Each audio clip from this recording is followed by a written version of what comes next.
Y la verdad de las cosas es que ahora entiendo mucho mejor el por qué Benjamín, la organización Cadena que tú diriges tan atinadamente, ha llevado a cabo tan loable labor en nuestro país. He visto que en el judaísmo el ser humano se vincula a la eternidad a través de sus acciones, las cuales constituyen el fundamento sobre lo que cimientan los principios judaicos. Bueno, pues esto lo he visto justamente en acciones.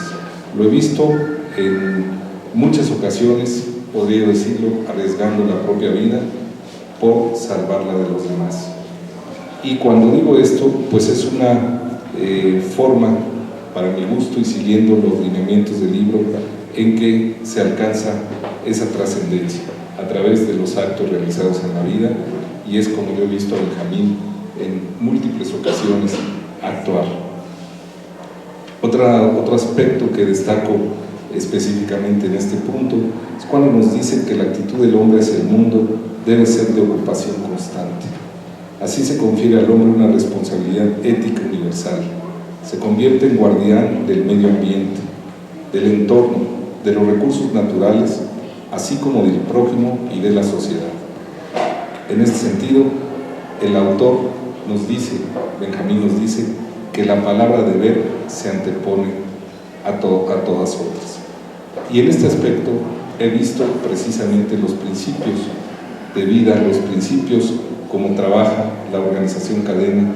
En general, he tenido la oportunidad de tener contacto pues con varias personas que forman esta comunidad, y no tiene uno más que admirarse, más que expresar un profundo respeto, una profunda admiración, y sobre todo el humildemente saber aprender de lo que uno ve en los compañeros de trabajo.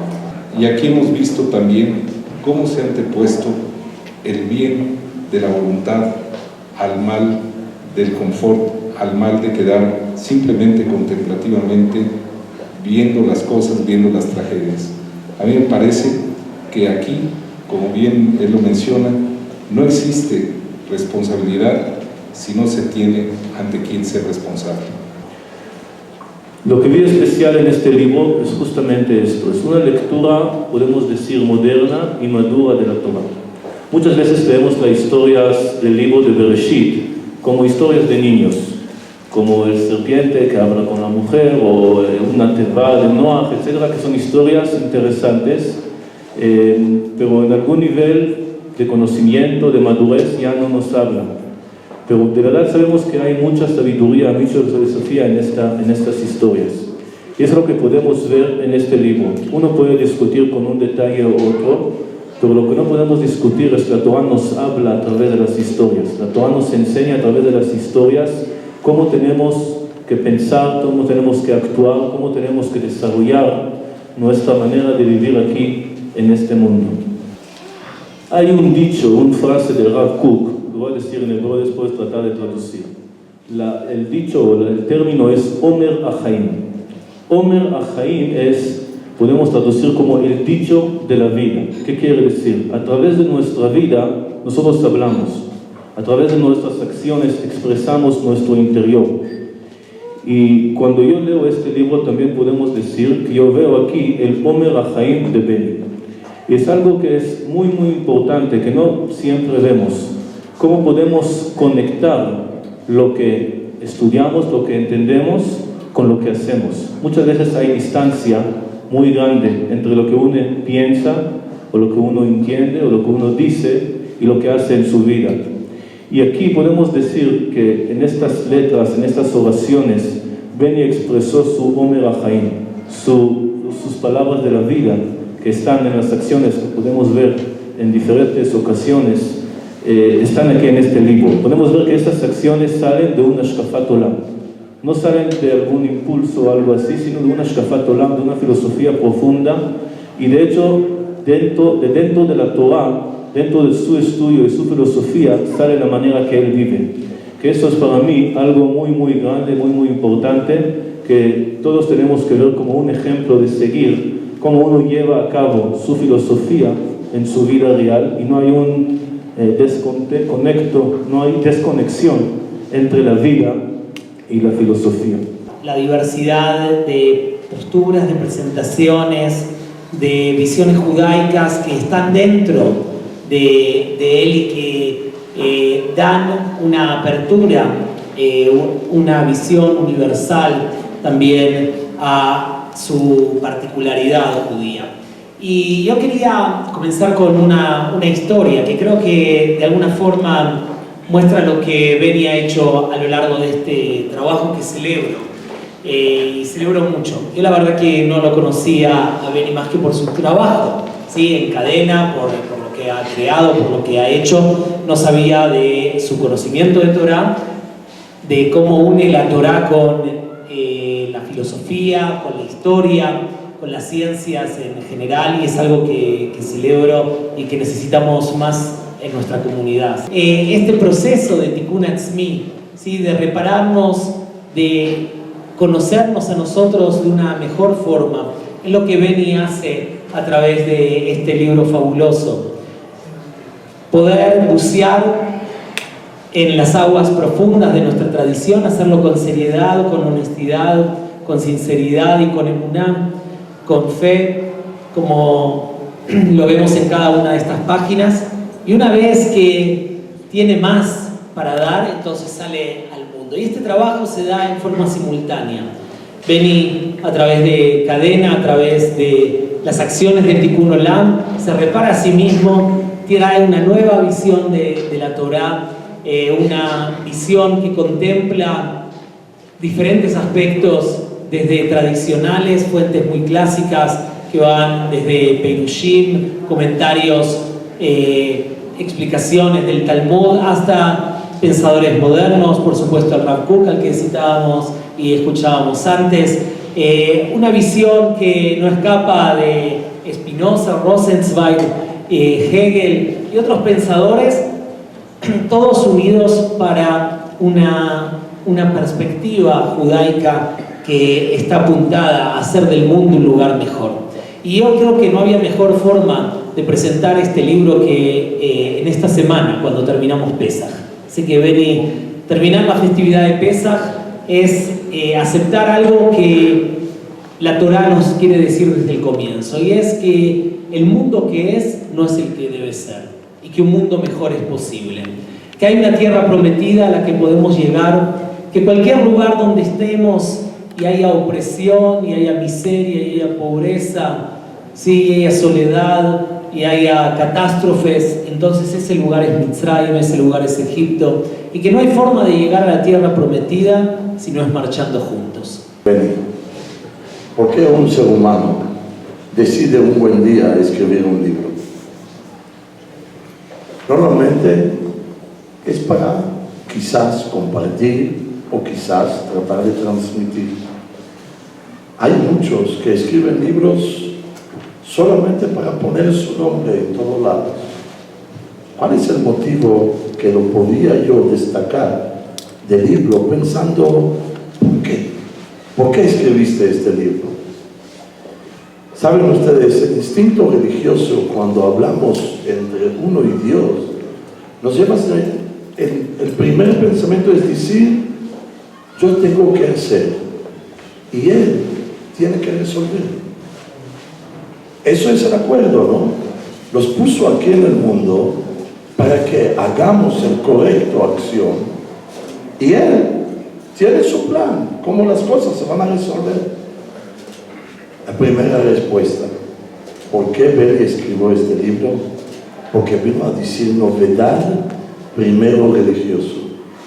Y la novedad es, no te puso aquí, ser humano, para que hagas y yo ocupo cómo las cosas se van a acomodarse.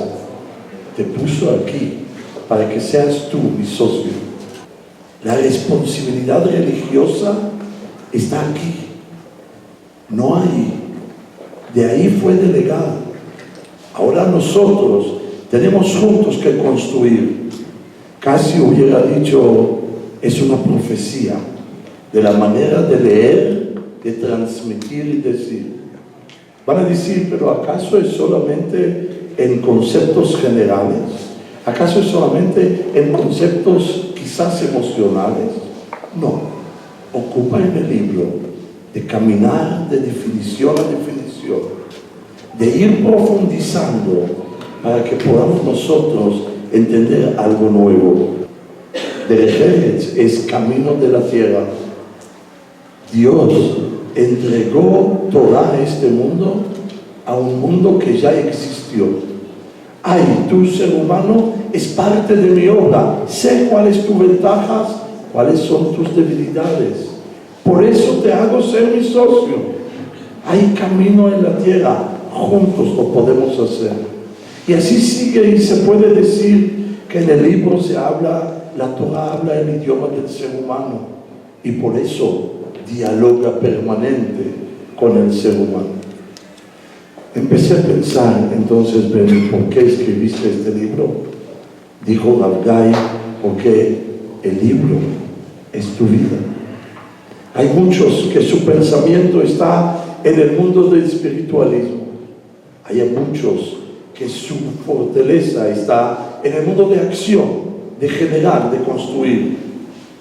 Aprendimos como niños en el mismo movimiento juvenil de Israel o de México, Torah va a dudar. No solamente estar en las nubes del espiritualismo, no solamente estar en el mundo de construcción, sino juntar, y la palabra que se junta todo es: tomo yo la responsabilidad de hacer este mundo Torah va a dudar. Gracias a todos ustedes, de verdad, por haberse tomado el tiempo, por haber tomado el espacio, el tiempo para leer el libro y para comentar al respecto. Y pues me siento muy honrado. Les dejé a cada uno de ustedes en su lugar una presea, un regalo. Este regalo es una lupa, bueno, la van a abrir después. Es una lupa que representa y simboliza la profundidad del conocimiento. Creo que todos ustedes veo un hambre, un talento y un liderazgo hacia no dejar las cosas como se ven, sino realmente hacer un zoom, hacer un acercamiento para poder ver cosas más allá de lo que se ven a simple vista, y es por eso que de verdad les agradezco mucho estar acá. El reto de hoy en día, pienso que hay un reto muy importante en el mundo de las religiones, y es mantener el diálogo con el mundo cotidiano para enriquecerse mutuamente. Y es una de las cosas que intenté hacer en este libro. ¿Cómo se hace? Bueno, pues por un lado se actualizan las creencias, o tratar de actualizar las creencias, pero por otro lado, preservar nuestras tradiciones, ¿sí? Y es algo de un reto generacional que tenemos hoy en día con la vida moderna, de no dejar atrás nuestro bagaje cultural, no dejar atrás todo lo que tenemos cargando por miles y miles de años, generación por generación, pero por otro lado, ser actuales y responder al reto del mundo y de la sociedad que nos demanda hoy en día. Quise también refinar la idea del monoteísmo, porque para mí monoteísmo no significa la numerología de un dios o dos dioses o tres dioses. Creo que lo que la Torah quiso decir cuando incursionó en la cruzada del monoteísmo es cambiar el concepto del rezar al concepto de servir. ¿Qué quiere decir? No rezarle a Dios nada más, sino servirle a Dios. Y sabemos que para servirle a Dios no hay otra manera de servir, que es servir al hombre. Y entonces es una de las cuestiones que quise innovar en este libro. No hablamos, cuando hablamos de monoteísmo, de uno solo, nada más, ¿sí? Y los números, sino que realmente el concepto de no servirme a mí mismo, sino con mi devoción y mi culto espiritual, ¿sí? Servirle a los demás, servir, no tanto rezar. Para mí leer las escrituras sagradas es exigirles una respuesta al sufrimiento humano del mundo actual. Entender que explotar nuestro potencial al máximo no se trata de ego, no se trata de alimentar nuestro ego, sino se trata de obedecer un mandato divino. Pues todos los potenciales que tenemos todos y cada uno de nosotros nos fueron conferidos para algo, para mejorar este mundo, para mejorar nuestro entorno y mejorar la sociedad. Al final de cuentas, creo que todas las religiones, y en este caso el judaísmo, se deben de concebir como un medio y no como un fin, ¿sí? Y en ese sentido podemos hablar todos juntos y sintonizarnos todos juntos, entendiéndonos a cada uno y una de las religiones como un medio para mejorar este mundo. creo que una persona de fe hoy en día debe de estar bien al tanto de lo que pasa en su entorno y no solo metido en los libros de texto. ¿Sí? También que la libertad y el privilegio de ser libres es una responsabilidad. También quise cambiar una pregunta filosófica, que es no tanto preguntarle a Dios quién es y por qué creer o por qué creó el mundo, sino decirle qué quieres que haga al respecto. ¿Sí? Y en ese sentido es una filosofía conductual a la que debemos de siempre preguntarnos para saber cuál es nuestro papel al que venimos y figuramos en el planeta. Con ello, quiero decir una frase en hebreo y la voy a ahorita traducir al español.